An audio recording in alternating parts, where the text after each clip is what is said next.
আসসালামু আলাইকুম। প্রিয় শিক্ষার্থীরা, কেমন আছো সবাই? আশা করছি তোমরা সবাই ভালো আছো।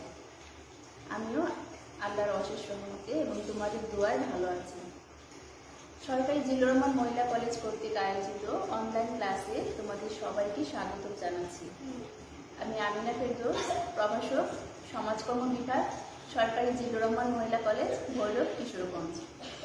আজকে তোমাদের সাথে আমি অনার্স প্রথম বর্ষে সমাজকর্ম পরিচিতি দ্বিতীয় অধ্যায় থেকে একটা প্রশ্ন নিয়ে তোমাদের সাথে আলোচনা করব। তাহলে চলো আমরা সরাসরি প্রশ্নে চলে যাই। আজকে তোমাদের সাথে যে প্রশ্নটা নিয়ে আলোচনা করব সেটা হচ্ছে সমাজকর্ম কি এবং সমাজকর্মের সাথে মনোবিজ্ঞানের সম্পর্ক আলোচনা করব। ঠিক আছে? তো এখানে আমরা এই প্রশ্নে তোমরা যখন যে কোনো প্রশ্ন আনসার করবা তখন চেষ্টা করবা প্রশ্নের ভিতরে যা থাকে সেখান থেকে আনসার করার জন্য। যেমন মনে করো এখানে তোমাদের আছে সমাজকর্ম কি, এটা একটা বিষয়। আরেকটা হচ্ছে মনোবিজ্ঞানের কথা উল্লেখ আছে, মনোবিজ্ঞান কি এটাও তোমাদের লিখতে হবে। যেমন সমাজকর্ম কি, মনোবিজ্ঞান কি, এই দুটো জিনিস তোমাদের আগে লিখতে হবে। তারপরে যে জিনিসটা সেটা হচ্ছে সম্পর্ক। তিনটা জিনিস তোমাদের সুন্দরভাবে ডিটেলস বর্ণনা করতে হবে। তো প্রথমত আমরা একটু আলোচনা করব যে সমাজকর্ম কি বা কাকে বলে। আমরা জানি যে সমাজকর্ম হচ্ছে একটি সাহায্যকারী পেশা। সমাজকর্ম হচ্ছে এমন একটি সাহায্যকারী পেশা যেখানে কতগুলি পদ্ধতির মাধ্যমে ব্যক্তি, দল এবং সমষ্টিকে এমনভাবে সহায়তা করা হয় যাতে তারা নিজেরাই নিজেদের সমস্যার সমাধান করতে সক্ষম। এবং সমাজকর্ম মানুষকে আত্মনির্ভরশীল হতে সহায়তা করে থাকে। প্রত্যেকটা মানুষের কল্যাণের জন্য, জাতি, ধর্ম, বর্ণ নির্বিশেষে প্রত্যেকটা মানুষের কল্যাণের জন্য সমাজকর্ম কাজ করে থাকে। তো এক্ষেত্রে আমরা প্রশ্নে যখন আনসার এখানে সমাজকর্ম কি তোমাদের চেষ্টা প্রশ্নের দুটো অংশ। প্রথম অংশ যেহেতু সমাজকর্ম কি, এক্ষেত্রে তোমাদের ধরো 4 নাম্বার অথবা 5 নাম্বার এখানে থাকে। অনেক সময় 4 নাম্বার থাকে, অনেক সময় 5 নাম্বার থাকে। তো 4 নাম্বার বা 5 নাম্বারের জন্য তোমাদের একটু ভূমিকা লিখতে হবে। লেখার পরে তোমাদের যেটা করতে হবে কমপক্ষে সংজ্ঞা লিখতে হবে দুইটা। ধরো একটা দিলে ভালো, দুইটা দিলে ভালো হয়, একটা দিলে একটু মোটামুটি নাম্বার পাবা। তো এক্ষেত্রে তোমরা একটা সংজ্ঞা লিখবা। সেটা প্রিন্ট লেটারের সংজ্ঞা হতে পারে বা সোশ্যাল ওয়ার্ক ডিকশনারি বুকের সংজ্ঞা হতে পারে। যে কোনো সংজ্ঞা লিখে এই সমাজকর্ম নিয়ে আরো বিগত ক্লাসে তোমাদের সাথে আলোচনা করেছিলাম। আজকে আর সেই বিষয় নিয়ে যাচ্ছি না। তারপরে যে টপিকটা সেটা হচ্ছে মনোবিজ্ঞান।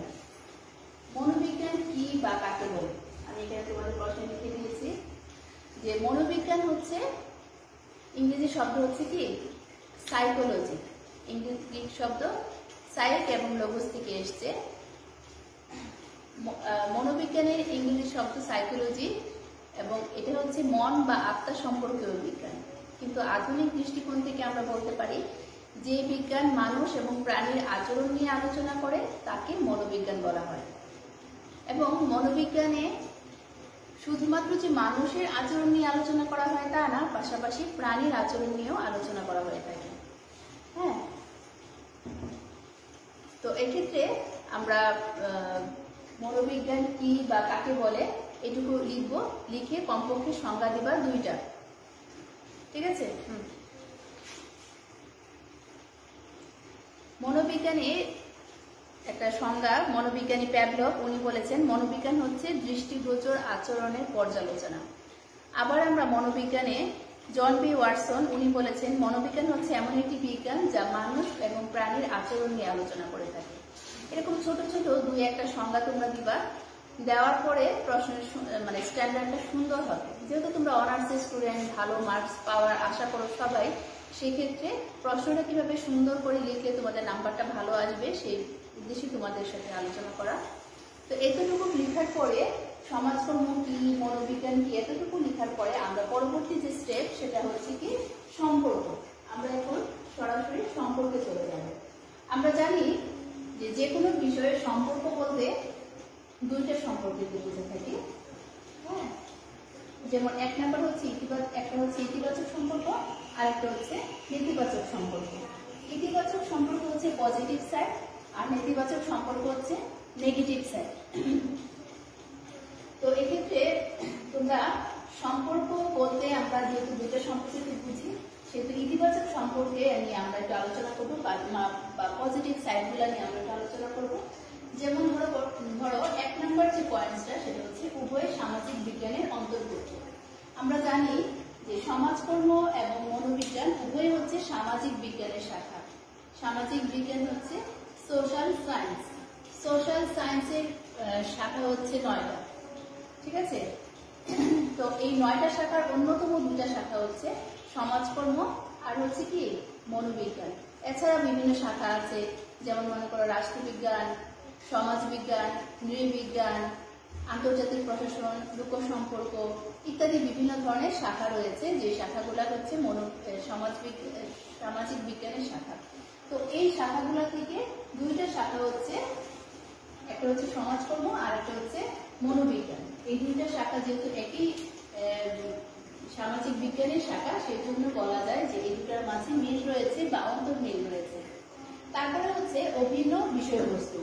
সমাজকর্মের এবং মনোবিজ্ঞানের উভয়ের বিষয়বস্তু হচ্ছে মানুষ, তাই না? উভয় মানুষকে নিয়ে আলোচনা করে থাকে, মানুষের আচরণকে নিয়ে আলোচনা করে থাকে।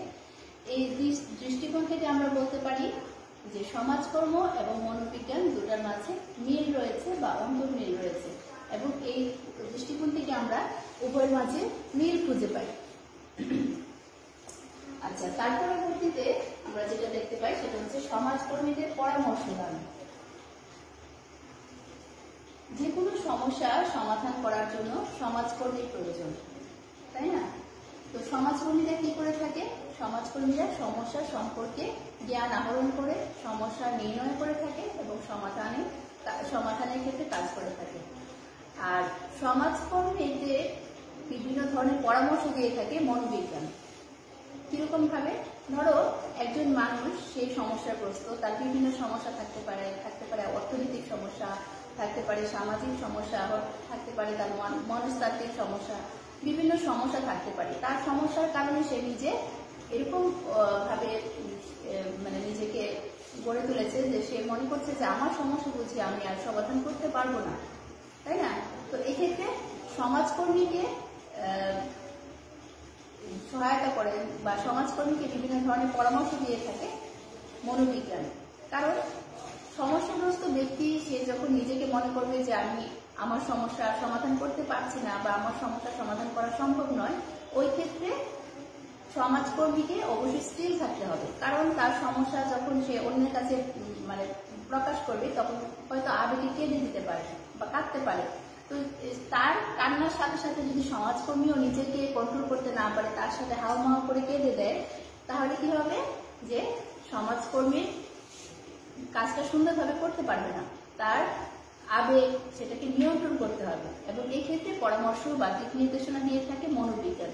সুতরাং এই দৃষ্টিকোণ থেকে আমরা বলতে পারি যে সমাজকর্ম কর্মী যারা আছে তাদেরকে পরামর্শ দিয়ে থাকে মনোবিজ্ঞান। তারপরে হচ্ছে তথ্য সংগ্রহ করা।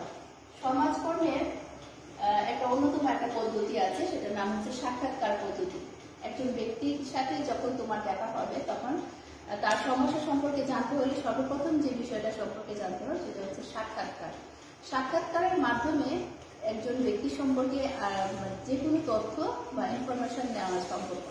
আর এই সাক্ষাৎকারটা মনোবিজ্ঞানের একটা উল্লেখযোগ্য একটা পদ্ধতি, যে পদ্ধতির মাধ্যমে সমস্যা সমাধান করা সম্ভব হয়। সুতরাং এই দৃষ্টিকোণ থেকে আমরা বলতে পারি যে তথ্য সংগ্রহের ক্ষেত্রে সাক্ষাৎকার পদ্ধতির মাধ্যমে সমস্যার সমাধান করা সম্ভব। তারপরে হচ্ছে হতাশা দূর করা। সমাজকর্ম এবং মনোবিজ্ঞান উভয়ই চায় যে মানুষের মধ্যে যে হতাশা, যে ফ্রাস্ট্রেশন আছে সেগুলো দূর করার জন্য। কারণ হতাশা মানুষকে কি করে? মানে অন্ধকারে নিমজ্জিত করে দেয়। হতাশা মানুষকে সাফল্যের দ্বারে পৌঁছতে দেয় না, হ্যাঁ, বিভিন্ন ধরনের সমস্যার সৃষ্টি করে। তো এই সমাজকর্ম এবং মনোবিজ্ঞান মানুষকে হতাশা থেকে মুক্ত হওয়ার ক্ষেত্রে কাজ করে থাকে। সুতরাং আমরা বলতে পারি যে এই দৃষ্টিকোণ থেকে বলতে পারি যে এটা এই ক্ষেত্রে মিল রয়েছে বা অন্তর্মিল রয়েছে। তারপরে হচ্ছে জনমত ও উদ্বুদ্ধকরণ। যে কোনো সমস্যার সমাধানের ক্ষেত্রে জনমতের প্রয়োজন, জনগণের মতামতের প্রয়োজন এবং জনগণকে সেই কাজে অংশগ্রহণ করার জন্য উদ্বুদ্ধ করানো প্রয়োজন। তো এক্ষেত্রে সমাজকর্ম এবং মনোবিজ্ঞান উভয় মানুষকে জনগণের মতামত নেওয়া এবং উদ্বুদ্ধ করার ক্ষেত্রে সহায়ক ভূমিকা পালন করে থাকে। তারপরে যে আমরা ইতিবাচক সম্পর্ক দেখবো সেটা হচ্ছে সুপ্ত ক্ষমতার বিকাশ সাধন করা। আমরা জানি যে প্রত্যেকটা মানুষের ভিতরে কোনো না কোনো সুপ্ত প্রতিভা রয়েছে। সুপ্ত প্রতিভা হচ্ছে ঘুমন্ত প্রতিভা, যে প্রতিভাগুলোকে বিকশিত করে একজন মানুষ স্বাবলম্বী হতে পারে। হ্যাঁ, দেখবা চিন্তা করে যে প্রত্যেকটা মানুষের ভিতরে কোনো না কোনো সুপ্ত প্রতিভা রয়েছে। কেউ ভালো গান গাইতে পারে, কেউ ভালো নাচতে পারে, কেউ ভালো কবিতা আবৃত্তি করতে পারে, কেউ ভালো রান্না করতে পারে, কেউ ভালো ঘর গুছাতে পারে। এক একজনের প্রতিভা কিন্তু এক এক রকম। কেউ ভালো ড্রয়িং করতে পারে। হ্যাঁ, তো এক একজনের প্রতিভা হচ্ছে এক এক রকম। এই প্রতিভাগুলোকে বিকশিত করে সে নিজেকে এস্টাবলিশ করে তোলার ক্ষেত্রে সমাজকর্ম যেরকম ভাবে কাজ করে থাকে, মনোবিজ্ঞানও কিন্তু মানুষের এই সুপ্ত প্রতিভাগুলো বিকশিত করে সামনের দিকে এগিয়ে যেতে উদ্বুদ্ধ করে থাকে এবং এক্ষেত্রে অনুপ্রেরণা যোগায়। তো আমরা উপরোক্ত আলোচনা থেকে বলতে পারি যে সমাজকর্মের এবং মনোবিজ্ঞানের ইতিবাচক সম্পর্ক কয়েকটা আছে। এরপরে যে পয়েন্টটা আমরা তোমাদের সাথে বলবো সেটা হচ্ছে নেতিবাচক সম্পর্ক, মানে নেগেটিভ সাইড। সবকিছুই দেখবো ভালো দিক আছে, খারাপ দিক আছে, তাই না? তো আমরা এতক্ষণ যেগুলো বলেছি সবগুলো হচ্ছে ভালো দিক, সবকিছু ভালো পজিটিভ সাইড। এখন আমরা যেগুলো নিয়ে আলোচনা করবো সেটা হচ্ছে নেগেটিভ সাইড বা নেতিবাচক সম্পর্ক। হ্যাঁ, তো তোমরা এক্ষেত্রে ইচ্ছা করলে প্রশ্নটা মানে নিচে নিচে পয়েন্টস আকারে দিতে পারবা। আবার অনেক সময় আবার আমি এখানে মানে জায়গার স্বল্পতার কারণে আমি তোমাদেরকে এইভাবে দুই ভাগ করে দেখিয়ে দিয়েছি।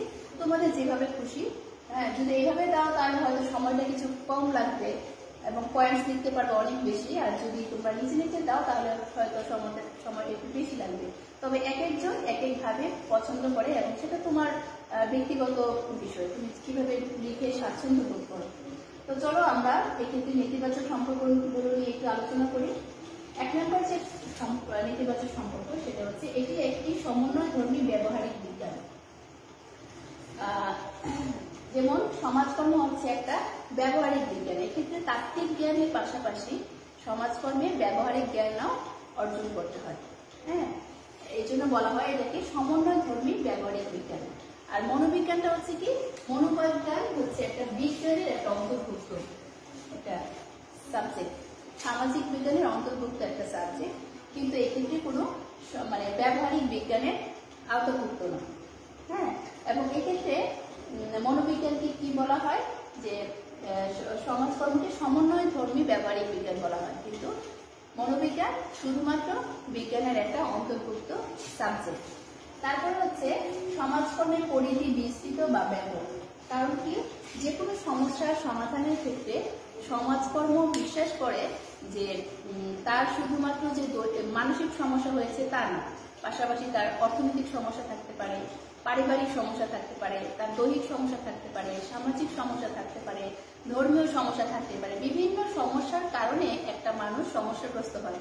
যে কোনো সমস্যার পিছনে মানে সমাজকর্ম বিশ্বাস করে যে একটা সমস্যার পিছনে অনেকগুলো কারণ থাকতে পারে। হ্যাঁ, সেজন্য সমাজকর্ম পরিধিটা ব্যাপক এবং বিস্তৃত। কিন্তু মনোবিজ্ঞান কি করে থাকে, মনোবিজ্ঞান শুধুমাত্র সমস্যার সমাধানের ক্ষেত্রে শুধুমাত্র মন বা মানসিক বিষয়গুলো নিয়ে আলোচনা করে থাকে এবং এই জন্য বলা যায় যে এটার পরিধি সংকীর্ণ। ওকে, আচ্ছা, তারপরে আমরা যে জিনিসটা নিয়ে আলোচনা করবো সেটা হচ্ছে বিষয়বস্তু মানুষকে নিয়ে আবর্তিত। অর্থাৎ সমাজকর্ম শুধুমাত্র মানুষকে নিয়ে, মানুষের সমস্যা নিয়ে, মানুষের সমস্যা কিভাবে সমাধান করা যায় ইত্যাদি বিষয় নিয়ে সমাজকর্ম আলোচনা করে থাকে। কিন্তু মনোবিজ্ঞান কি করে থাকে, শুধুমাত্র মানুষকে নিয়ে আলোচনা করেই ক্ষান্ত হয় না। মনোবিজ্ঞান মানুষ এবং প্রাণী উভয়কে নিয়ে আলোচনা করে থাকে। কারণ মানুষের আচরণ এবং প্রাণীর আচরণ দুটাকে নিয়ে মনোবিজ্ঞান আলোচনা করে থাকে এবং এটা হচ্ছে মনোবিজ্ঞানের আলোচ্য বিষয়। তো আমরা এদিক থেকে পার্থক্য বা বৈসাদৃশ্য দেখতে পাই। তারপরে হচ্ছে সমাজকর্মের ক্ষেত্রে মূল্যবোধের প্রয়োজন হয়। সমাজকর্ম কি করতে হয়, সমাজকর্ম যখন প্রয়োগ করতে হয় তখন মূল্যবোধের প্রয়োজন হয়। কিন্তু মনোবিজ্ঞানের ক্ষেত্রে কোনো মূল্যবোধের প্রয়োজন নাই। হ্যাঁ, মূল্যবোধের কোনো প্রয়োজন নেই, কারণ শুধুমাত্র যে মানুষের মূল্যবোধ আছে কিন্তু প্রাণীর তো কোনো মূল্যবোধ নাই। অতএব মনোবিজ্ঞানের ক্ষেত্রে মূল্যবোধের প্রয়োজন নেই। তারপরে আছে সমাজকর্মের পদ্ধতি রয়েছে। আমরা জানি যে সমাজকর্মের কিছু পদ্ধতি রয়েছে। প্রধানত পদ্ধতি হচ্ছে দুই প্রকার, একটা হচ্ছে মৌলিক পদ্ধতি আর একটা হচ্ছে সহায়ক পদ্ধতি। আবারও আমরা বলতে পারি যে মৌলিক পদ্ধতি আবার তিন প্রকার। হ্যাঁ, ব্যক্তি সমাজকর্ম, দল সমাজকর্ম, সমষ্টি সমাজকর্ম, এগুলি তোমরা জানো। আবার সহায়ক পদ্ধতিও তিন প্রকার। অতএব এই 6টা পদ্ধতির মাধ্যমে সমাজকর্ম তার কার্যক্রম পরিচালনা করে থাকে। কিন্তু মনোবিজ্ঞানের মধ্যে কোনো পদ্ধতি নেই। মনোবিজ্ঞানের মধ্যে কি নেই? কোনো পদ্ধতি বা কোনো থিওরি নেই। আচ্ছা, তারপরে হচ্ছে এটি একটি সাহায্যকারী পেশা। সমাজকর্মকে একটা পেশা হিসেবে স্বীকৃতি দেওয়া হয়, কিন্তু মনোবিজ্ঞান কোনো পেশা না। হ্যাঁ, তো এক্ষেত্রে আমরা পার্থক্য দেখতে পাই। এছাড়াও আমরা বিভিন্ন ধরনের পার্থক্য দেখতে পাই। এখানে আমি লিখিনি, কিন্তু তোমাদের তারপর শেয়ার করছি। যেমন মনে করো সমাজকর্মে কিছু নীতিমালা রয়েছে, মনোবিজ্ঞানে কোনো নীতি নাই। হ্যাঁ, বা ইথিক্স নাই। মনোবিজ্ঞানের সমাজকর্মীর প্রয়োজন এবং সমাজকর্মীকে দক্ষ অভিজ্ঞ হতে হয়, কিন্তু মনোবিজ্ঞানে এগুলির প্রয়োজন নেই। তো উপরোক্ত আলোচনা থেকে আমরা বলতে পারি যে সমাজকর্ম এবং মনোবিজ্ঞানের সম্পর্ক নিয়ে আমরা আলোচনা করলাম। এই ক্ষেত্রে কিছু ইতিবাচক সম্পর্ক রয়েছে, কিছু নেতিবাচক সম্পর্ক রয়েছে, এবং এই ইতিবাচক এবং নেতিবাচক সম্পর্কগুলো তোমরা সুন্দরভাবে ডিটেলস ভাবে লিখবা। তো আজকে ক্লাস এই পর্যন্তই। আগামী ক্লাসে নতুন কোনো সাবজেক্ট নিয়ে, নতুন কোনো বিষয় নিয়ে সবার সামনে হয়তো হাজির হব। সবাই আমার জন্য দোয়া করো এবং সবাই তোমরা ভালো থাকবে, নিরাপদে থাকবে, বাসায় থাকবে। সেই পর্যন্ত সবার জন্য শুভকামনা। আল্লাহ হাফেজ।